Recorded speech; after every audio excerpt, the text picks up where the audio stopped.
come on. Goku! Thank you, Dragon Balls! Later. Stay alive, Vegeta. I'll bet my last ounce of pride!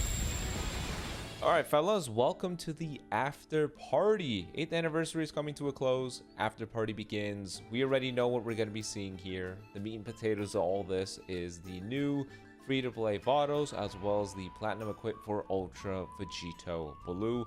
So let's just skim through the data download real quick, and then just get to what we're really after. How good is UVB with that plat equip? Starting with Ultra CMZ is making a return. The PvP season does not reset this reset, but rather next week. So I would expect this guy to be in a high boost, maybe A tier boost or S tier boost, similar to what they did with the UV4. Something around those lines I'm thinking maybe they'll do for him, just because we got UVB here. But if you're wondering if you should summon for him, I don't do it.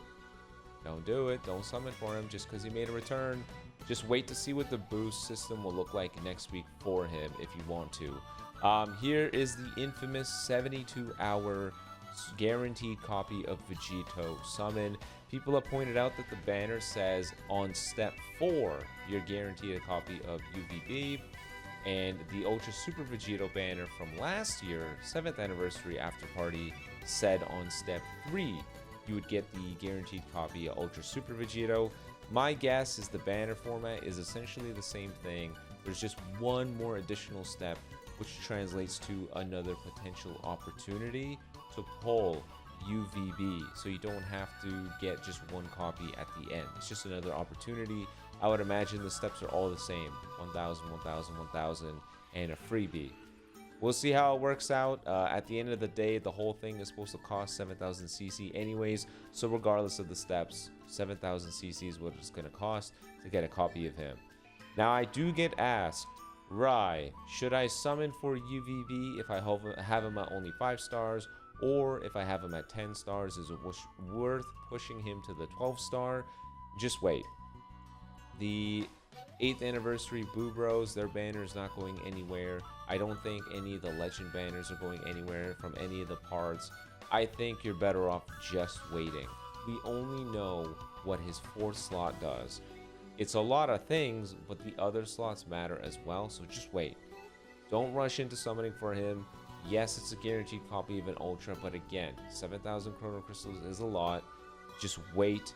Make your own judgment call, actually fighting the character, actually watching other people try out the character. Just wait and see if he's worth the investment. Next, we got the After Party login bonus with these beautiful card art sleeves being dropped. This is awesome.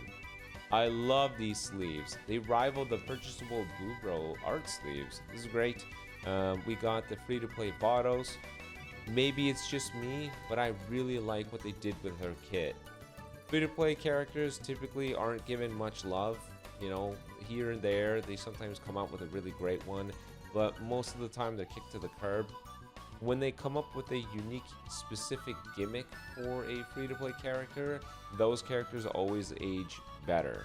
So in this case for Vados, her whole kit being either you keep her on standby to super juice her offensive abilities, or keep her on standby so she becomes a massive support battery for the team. I think that's great. It kind of feels like a field card from Yu-Gi-Oh! From a long time ago, like the Seal of Orichalcos or something. Just keep her on the bench. Just keep her on standby, don't bring her out in the fight, and allow her to just super juice your team. Is it the most impressive gimmick in the world? No. But is it something that actually gives this character utility? Absolutely. It's not the most amazing use case. It's very similar to the 1000-day Bulma, but the fact that you could use her in that way, and if you wanted to make a fun little team, you can just throw her on the standby and run your 2 mainstay characters. I think that's fine. That's the kind of thing that would make free-to-play characters have more viability. They're not going to work as damage dealers. It almost never works out. Giblet is a great example of that. All the previous free-to-play characters feel like an example of that, with like a couple of omissions to that. But in this case, making them have this fun little gimmick is where they shine, and I think what they did with Vados is pretty awesome. Next, there is the Rising Rush event with the Hercule. Don't need to explain it really. Odds are people are going to come up with some super gimmick and spam out blue cards, and they're going to get 250 mil rush damage. That's usually how it goes. Another after party raid that they have in English. I think last time it was in Spanish, which I found interesting. Another opportunity to get more Chrono Crystals. People have asked, hey, how am I supposed to come up with 7,000 Chrono Crystals in 72 hours? One of the ways to pull it off is, in fact, from these events. But again, it is scummy for them to give that short window, but it's really to pressure you to buy Chrono Crystals. Let's be honest here. That's how these games are. They will try to nickel and dime you, as well as push you to purchase these Chrono Crystals with predatory tactics, because that's just the nature of a gacha game. That's just the way it's going to be. We never expected this 72-hour banner last year, but now that we're going into, we just wrapped up 8th year, we all kind of assumed it would be here. So at least we know maybe for next year, it's something to plan for, kind of keep 7,000 CC on the side. But yeah, here's a nice little event to at least help you get that 7,000 Chrono Crystals. The raid is going to have another stage, and they're going to throw Vegito Blue in there, which is cool. We got this power-up missions for the World Tournament. I will try my best to compete in the World Tournament. It's all about timing. I remember last time going through all these things, the LBR stages were like, I was doing them in the middle of work. Like I try to align a time slice to use my tickets while I was just free from work. And I remember during the finals, when it came to getting to the actual top 8, I remember it came at a really bad time, and it just ran, I don't want to say poorly, but the timing was just all over the place. I'm talking like, I think we were scheduled to start late afternoon or early into the night for this thing, and we started an hour or two later, and then some matches went on for 30 minutes. So imagine this, it's literally the first set of fights. I don't know how many people started out. I think it was like 64 players or 32 players. Everyone has to do their matches, but there's another half of players that are actively waiting. So all the people in battle 1, everyone goes through their fights. It's the best of 3. Some people took over 30 minutes to finish their first fight. It was insane. It just took so much time. I think when all was said and done, it was like midnight, 1 in the morning or something. It just went on and on and on. I'm hoping this year they handle it better. I'll try my best to compete and align with the timings, but it wasn't that pleasant. I really hope they patch up on this. By the way, shallots are pretty cool. Yeah, here is that sale that I was talking about, the 7,000 Chrono Crystal sale for the UVB.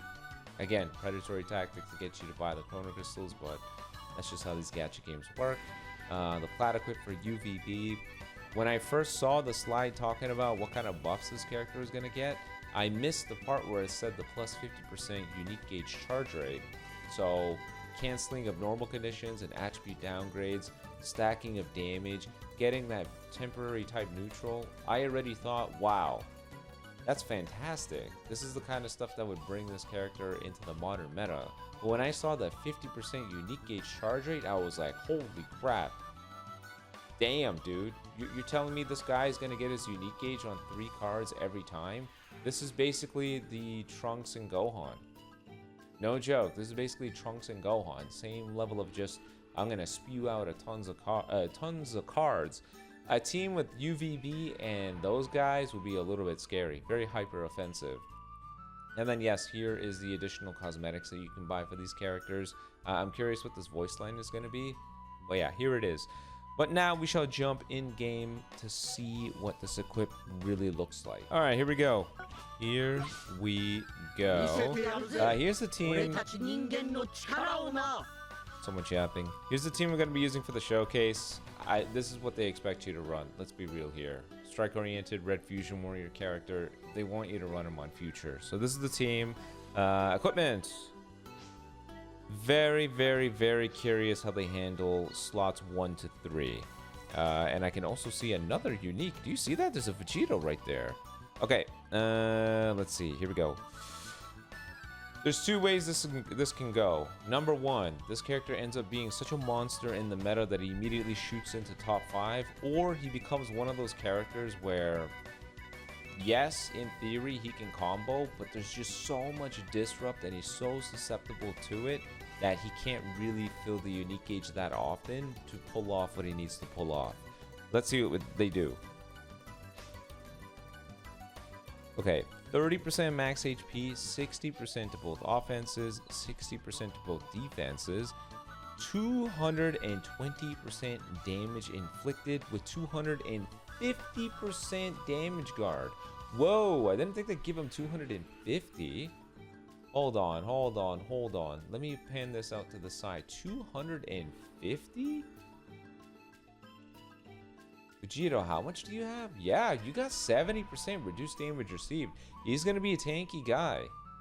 He will 100% be a tanky guy. 220% damage inflicted. So, considering the Ultra ability, so we're looking at 30% from that, 150% for entering the field. So, 180 in total. 180 in total. When he fills the unique gauge, he gets 30%. Okay, so 210% in his best case scenario with 220%, putting him at 430%, while also stacking damage 25% every time this character activates an arts card. That's pretty good numbers, man. Really, really good. On entry, the following effects occur. Heals 15% of his max HP, gets 40 ki, takes type neutral damage. When hit by enemy's arts, all enemy arts cost plus 10 for 5 counts, affected by attribute downgrade, nullification, and cancellation. It's important that they say that. Oftentimes, plat equip buff effects cannot be stripped away, and the debuff effects that they can apply can be. So in this case, they wanted to make sure that it is known that when Vegito Blue makes the arts cost increase applied to the opponent can cleanse it via the green card or a tag switch or whatever. It's good that they let you know that, but it is also good that VB has some sort of disruptive effect. Because remember, this is a caveman unit. This is your Unga Bunga character. I'm going to press cards, I'm going to fill a gauge, and I'm going to press more cards. That's what VB is. He's Unga Bunga caveman character. So they had to give him a little bit of technicality. They basically put some glasses on him, and he increases arts cost. When you consider Future has 2 Second Life characters, 1 with standby debuffing, plenty of card destruction already, paired alongside our arts cost increase, you can tell why they're sort of reserved with how much arts cost increase they give. The other 2 are taking care of it already. And the final slot, unique gauge charge rate plus 50%. On arts use, get 25% damage inflicted. When the unique gauge is full, the following effects occur. Nullify element disadvantages, making him go type neutral, and then he cancels attribute downgrades. So what you're going to want to do with this character is take advantage of the type neutral with the ultimate. So when you are 1 card away from filling the unique gauge, you're going to want to pop that main, activate the ultimate, which will then activate your gauge, and then bam, you got a uncancelable type neutral ultimate. Yeah, I think he's gonna look pretty good. I think he's gonna look very good. The real question becomes, how will this play with all the disruptive effects that exist in this game? Because there's plenty of, arts cost increase, there's plenty of card destruction, there's plenty of card draw speed reduction. There's just a lot of stuff out there that will give VB a hard time. Hence why they felt so comfortable that his unique gauge fills in only 3 cards. So this is where the wait for people to try it out comes in. How does VB play against Broly? How does VB play against the Buu duo? How does VB play going up against the double Goku Black? How does VB play against even Shallot? Shallot, Zaha, Game Originals, how does he play against those guys? We're going to have to see. All the buffs mean nothing if you can't actually use any cards. But if you're focusing solely on his numbers being brought up to speed, then they nailed it. This looks really good. So VB is all about the unique gauge. He's all about long combos, stacking damage, filling the unique gauge more frequently, and being able to cleanse your downgrades via filling the unique gauge. Those are the tools needed for VB to shine. So he could look really, really good. I also noticed, what is this? There's a unique equip here. What is this? Max HP, special move, 15% to own strike attack when God Key and Potara is a battle member, 15% to own blast attack when God Key and Fusion is a battle member. You know what this is, right? This is to align with that red, green team they marketed when they unveiled this plat equip. They want you to run double red in this meta of a very dangerous blue. This equip is meant to support that. It's kind of like when Broly dropped. The red Broly got his unique equip. What do? They dropped an awakened equip that fits that guy for you to run both the Brolys together. This is filtered by do not have, but let me see if I can find it. Hold on. There's that awakened equip for you to run both the Brolys together. So this is just them supporting that effort before both of the Fusion Warriors ran together. Where is it? Sorry, let me find this very quickly. I don't know how these are organized. It's this thing, right? Own strike defense if a battle member other than this character is Saiyan and powerful opponent. Saiyan in Movie Saga, like they 100% wanted you to run the two Brolys together. This is the same idea as that, just to support that team setup. But okay, I'm excited to try out Mr. Vegito Blue. Next, Vados. Vados, let's see. She's great. Did we already know that? I don't know. Green, a multitude of tags. Support type. Looking okay. Okay. It's like average stats, right? Average defensive stats being in the mid 170s. All right, no problem. Standard strike and blast. Standard strike and blast. Blue card. On activation, 30% blue card damage. On hit, enemy health restore minus 50%. Cannot be cancelled out by most special moves. Yeah, no problem. Green card. Draw one card. Get 70 key. 60% damage inflicted for 5 counts. Level 2 card draw speed. Nullify cover change for 3 counts. Nullify attribute downgrades that are normal conditions. Wow, is this the best green card in the game? Isn't that funny? That might be the best green card in the game. It's a stop time. She gets a card. She gets a monstrous amount of key. She gets the most amount of damage ever. Gets the level 2 card draw speed with cover null and protections against debuffing. This is the best green card in the game. But it's very short-lived because it's only 3 timer counts of cover null. Very funny, Vados. But again, I like it when they do this. Free-to-play characters are going to need this level of stuff if anyone is going to bother using them. It's kind of like Mercenary Tao. He's such a great example. He needed uncancelable type neutral when he uses his Dodon Ray in order for people to care. And it was good enough for people to actually find him fun. They need that level of a gimmick. This feels like the support version of that. Main ability, draw a card if your hand is 3 or fewer, 30% health, 30 key. For Universe Rep event exclusive for God Key allies, 20% damage, cancel attribute downgrades that are normal conditions with subcount manipulation. Hey, that's the kind of thing you'd want on a support character. Subcount manipulation for the others is key. Starter ability, 270% damage, 250 damage guard, 60% key recovery. No card draw speed, which is no surprise, it's on the green.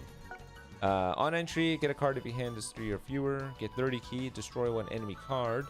Then, based on the number of timer counts while she's on standby, 15 or more, she gets 50% damage inflicted with 3 timer counts of cover null. If it's 20 timer counts or more, she gets 100% damage inflicted. She nullifies type disadvantages and ally subcount -2. While she isn't defeated, an enemy activates overdrive, seal an enemy card slot, all enemy draw speed -2. While not defeated, an enemy activates overdrive attack. She gets 100% damage guard, sub count -10, cancel enemy attribute upgrades. I kind of wonder if this is meant to be an answer to Trunks and Gohan. Right? Cancel enemy attribute upgrades. You're trying to strip away all the stat buffs that this character stacked up. And part of the reason why their overdrive hurts as much as it does is all the damage guard penetration that they stacked up. Maybe this is for them.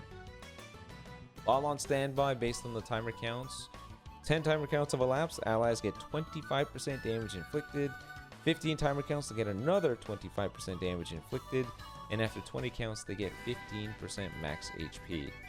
Now of course the question becomes, 20 timer counts is a lot. You're basically asking for what, a sixth of the match with her just on standby. Is that enough time? Right? Is that enough time for you to just comfortably be running around the match? I don't know. I'm not really sure. I am not sure at all. But again, it's just the fact that she has that gimmick.